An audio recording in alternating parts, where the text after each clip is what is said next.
Dominus vobiscum. Sahabat peradaban kasih ekologis yang terkasih, selamat berjumpa dalam renungan harian bersama saya Romo Alois Budi Purnomo PR melalui channel ini. Semoga panjenengan selalu sehat, tetap semangat tanpa sambat, dan selalu bahagia. Kebahagiaan yang bersumber dari Tuhan Allah kita. Mari kita awali perjumpaan kita dengan bersatu di dalam doa. Allah Bapa Maha Kuasa, kami bersyukur karena Engkau berkenan mengangkat kami menjadi anak-anak-Mu. Semoga kami Kau mampukan untuk hidup bersaudara satu sama lain, karena hanya Engkaulah satu-satunya Bapa kami. Engkau yang hadir dalam kerajaan yang diwartakan oleh Yesus Kristus Putramu dalam doa Bapa kami, datanglah kerajaan-Mu, jadilah kehendak-Mu di atas bumi seperti di dalam surga.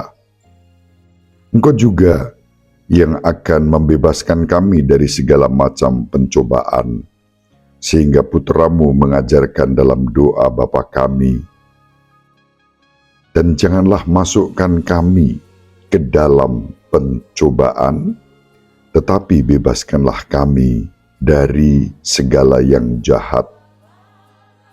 Dengan pengantaraan Yesus Kristus Putramu, yang hidup dan berkuasa bersama Diko dalam persatuan Roh Kudus, Allah yang Maha Esa sepanjang masa. Amin. Sahabat peradaban kasih ekologis yang terkasih, kita akan membaca Injil Matius bab 6 ayat 7-15. Dalam khotbah di bukit, berkatalah Yesus, "Bila kalian berdoa, janganlah bertele-tele seperti kebiasaan orang yang tidak mengenal Allah. Mereka menyangka doanya akan dikabulkan karena banyaknya kata-kata. Jadi, janganlah kalian seperti mereka, karena Bapamu tahu apa yang kalian perlukan sebelum kalian minta kepadanya. Maka berdoalah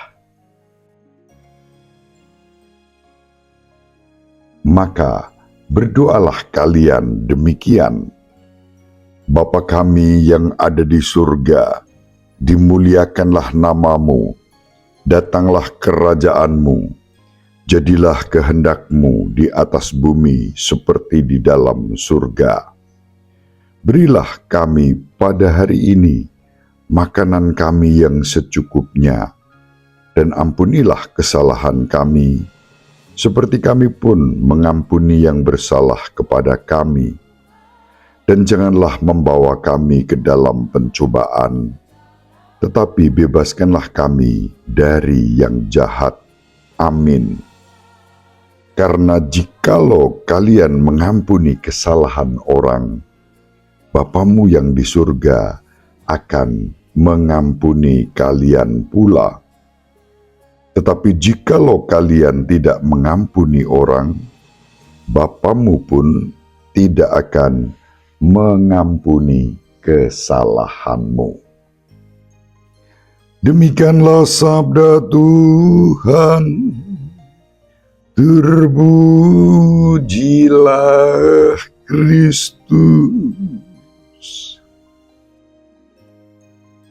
Sahabat peradaban kasih ekologis yang terkasih, Injil yang diwartakan kepada kita dari Injil Matius bab 6 ayat 7 sampai 15 yang berisi tentang ajaran Yesus yang mengajak kita untuk berdoa dengan doa yang kita kenal, doa Bapa Kami, doa wasiat yang diwariskan kepada kita, atau saya menyebutnya sebagai doa pusaka yang sedemikian ampuh karena memuat bukan hanya permohonan-permohonan atas kebutuhan-kebutuhan dasar hidup kita, baik spiritual maupun material, tetapi pertama-tama adalah ajakan untuk memuji dan memuliakan Allah sebagai bagian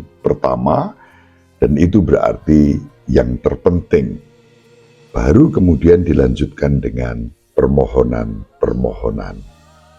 Sahabat peradaban kasih ekologis yang terkasih, mari kita hubungkan doa Bapa Kami yang diajarkan oleh Yesus dengan bacaan yang pertama yang diambil dari kitab Yesus bin Sirah.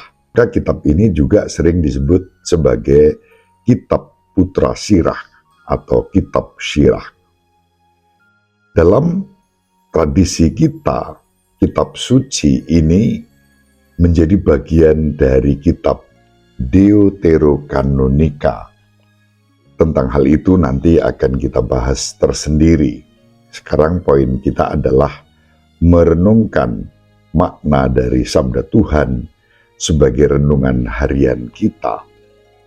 Dalam kitab Putra Sirah yang kita baca pada hari ini, yaitu bab 48 ayat 1 sampai 14, ditampilkan tokoh-tokoh iman dan terpenting disebut nama Elia yang terangkat dalam badai, dan Elisa yang dipenuhi dengan rohnya, roh Nabi Elia. Apa hubungannya dalam konteks iman Kristiani kita, terutama iman Katolik Roma, antara Elia, Yohanes Pembaptis, Yesus, dan doa Bapa Kami?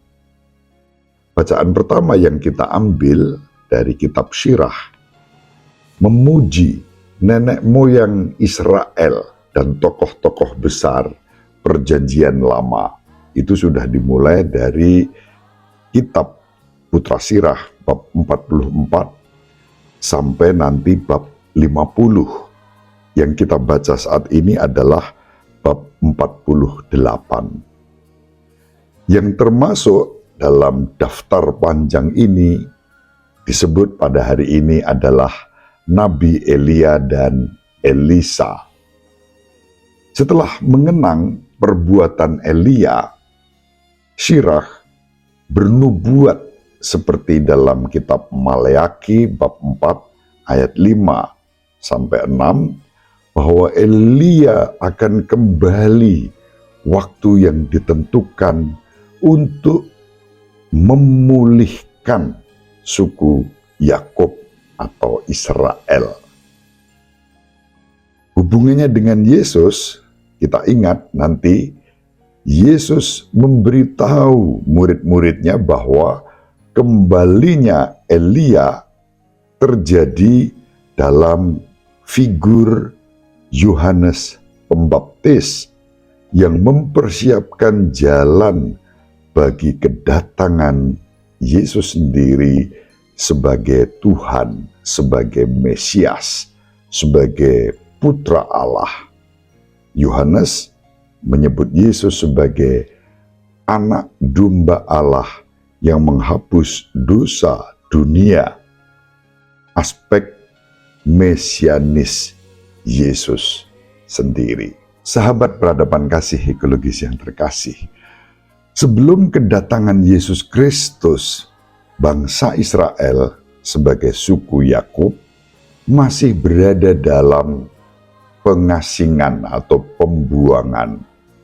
Mereka merindukan Daud yang baru, yang akan mengumpulkan domba-domba Israel yang hilang dan kemudian memulihkan kerajaan.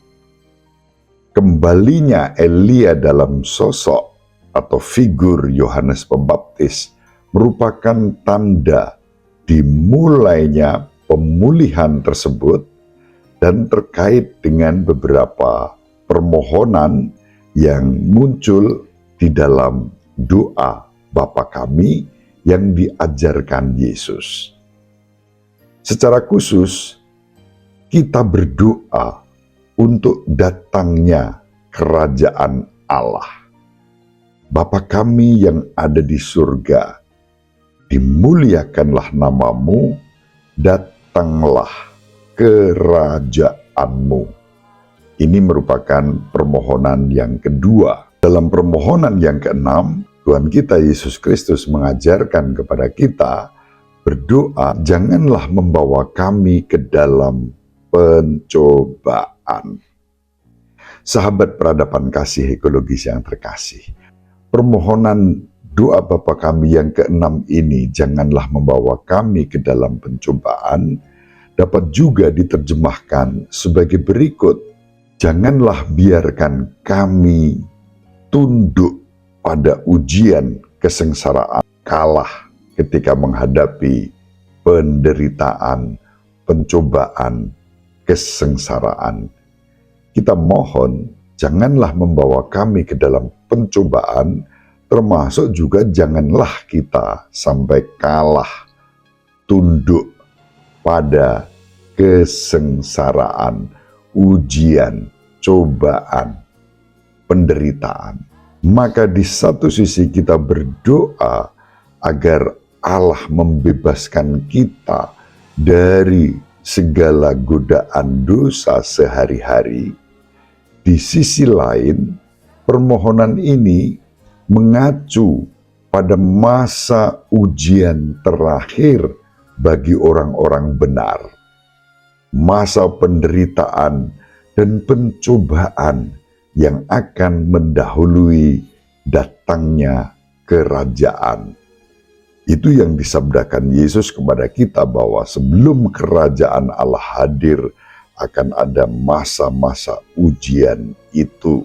Sahabat peradaban kasih ekologis yang terkasih, hukum Taurat dan kitab para nabi bertahan sampai zaman Yohanes Pembaptis, sampai kemudian datanglah kerajaan Allah. Dalam diri Yohanes Pembaptis, Roh Kudus mengakhiri pembicaraannya melalui para nabi. Yohanes melengkapi siklus para nabi yang dimulai oleh Nabi Elia. Itu yang diajarkan dalam Katekismus Gereja Katolik nomor 719. Dengan kematian Yohanes Pembaptis, kesengsaraan terakhir telah dimulai. Dan selama masa kesengsaraan itu, penderitaan Yesus sebagai putra Allah akan terjadi. Sahabat peradaban kasih ekologis yang terkasih, ketika Yesus berkata, "Aku datang bukan untuk membawa damai," dalam Injil Matius bab 10 ayat 34 sampai 36, juga dalam Injil Lukas bab 12 ayat 51 sampai 53, kita dapat memahami apa yang dikatakan Yesus. Masa kesengsaraan sudah dekat dan aku telah sampai pada masa untuk pelepasan itu. Inti dari misi Tuhan kita Yesus Kristus adalah meresmikan kedatangan kerajaan Allah dan mengakhiri masa kesengsaraan, masa pembuangan, masa pengasingan. Hal ini berarti dimulainya masa kesengsaraan yang akan mendahului datangnya kerajaan Allah. Sahabat peradaban kasih ekologis yang terkasih, kesengsaraan terjadi dalam dua tahap. Tahap pertama yang tampaknya dimulai dengan kematian Yohanes Pembaptis sebagai Elia baru akan ditandai dengan pelanggaran hukum dan kepalsuan, kekerasan, dan penganiayaan terhadap para pewarta kerajaan Allah. Gelombang pertama penderitaan ini akan menandakan kehancuran Yerusalem dan bait sucinya, kedatangan Mesias, dan kemudian pemulihan Israel dari pembuangan. Sahabat peradaban kasih ekologis yang terkasih, murid-murid Yesus akan dianiaya baik di sinagoga Yahudi maupun di pengadilan non-Yahudi, dan bahkan mengalami kemartiran, dihukum mati. Meskipun prospeknya suram, dia mendorong mereka untuk mewartakan kabar baik tentang akhir dari masa pembuangan kepada domba-domba yang hilang dari umat Israel yang telah tersebar di antara bangsa-bangsa dan bahkan kepada bangsa-bangsa itu sendiri. Tuhan kita Yesus Kristus menasihati para muridnya agar memiliki keberanian dalam menghadapi penganiayaan eskatologis ini. Dan Yesus berjanji kepada mereka bahwa Roh Kudus akan dikaruniakan untuk menjadi inspirator, penghibur, penguat di dalam masa-masa yang sulit tersebut.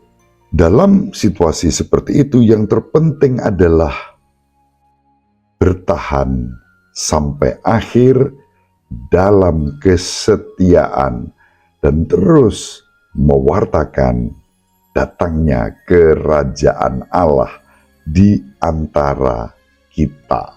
Itu tahap yang pertama. Tahap yang kedua dari kesengsaraan ini adalah kesengsaraan besar, suatu masa penderitaan manusia yang sangat dahsyat.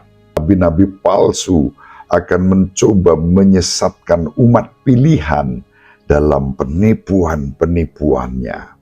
Namun, pada saat ini, anak manusia akan terlihat datang di awan.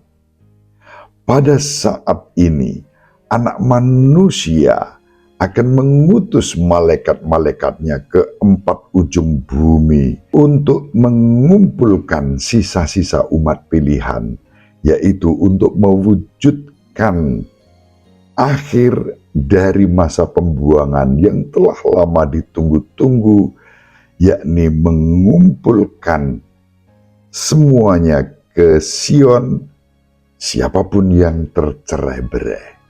Bangsa-bangsa akan dikumpulkan dalam satu komunitas yang disebut kerajaan Allah. Kesengsaraan akan diikuti dengan pemulihan, pengasingan atau pembuangan akan diikuti dengan kembalinya di dalam persekutuan. Sahabat peradaban kasih ekologis yang terkasih, pada masa inilah Yesus mengalami kesengsaraan besar. Yesus menanggung maut. Kematian Yesus mempunyai nilai penebusan.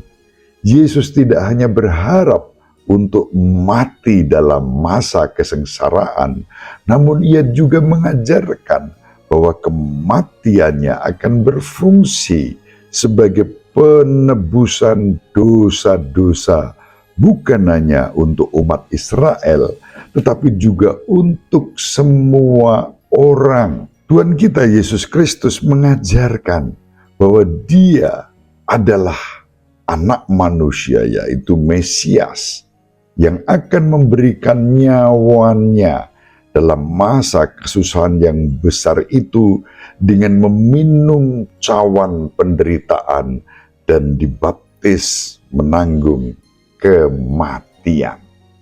Tujuannya tidak lain adalah untuk membebaskan, dalam arti menebus, menyelamatkan umat yang tercerai-berai. Yesus, Sang Mesias, anak manusia, akan diserahkan ke dalam kuasa tangan orang-orang berdosa dalam tindakan kenabian dan mesianisnya.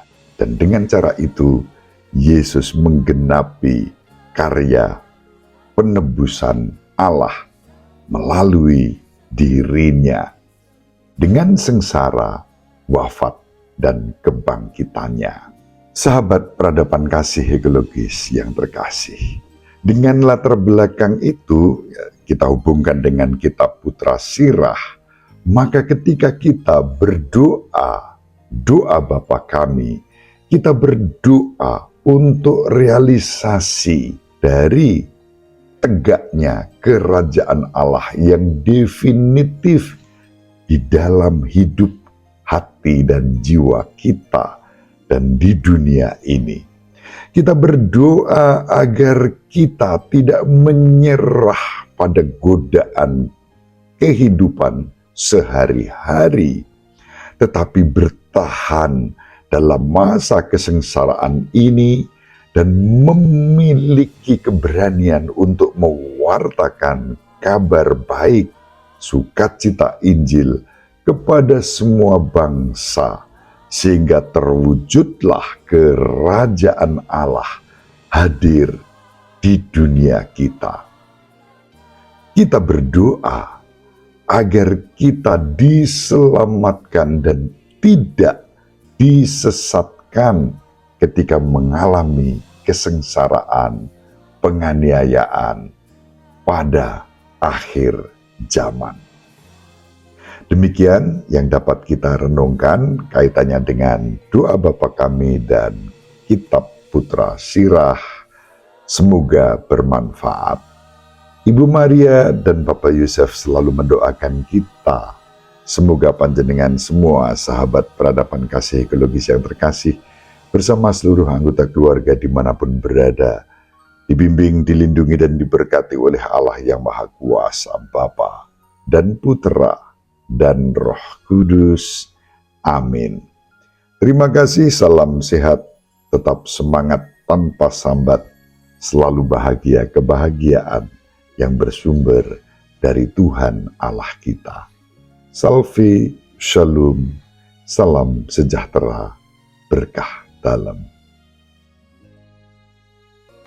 Sahabat peradaban kasih yang terkasih, sampai jumpa pada episode berikutnya.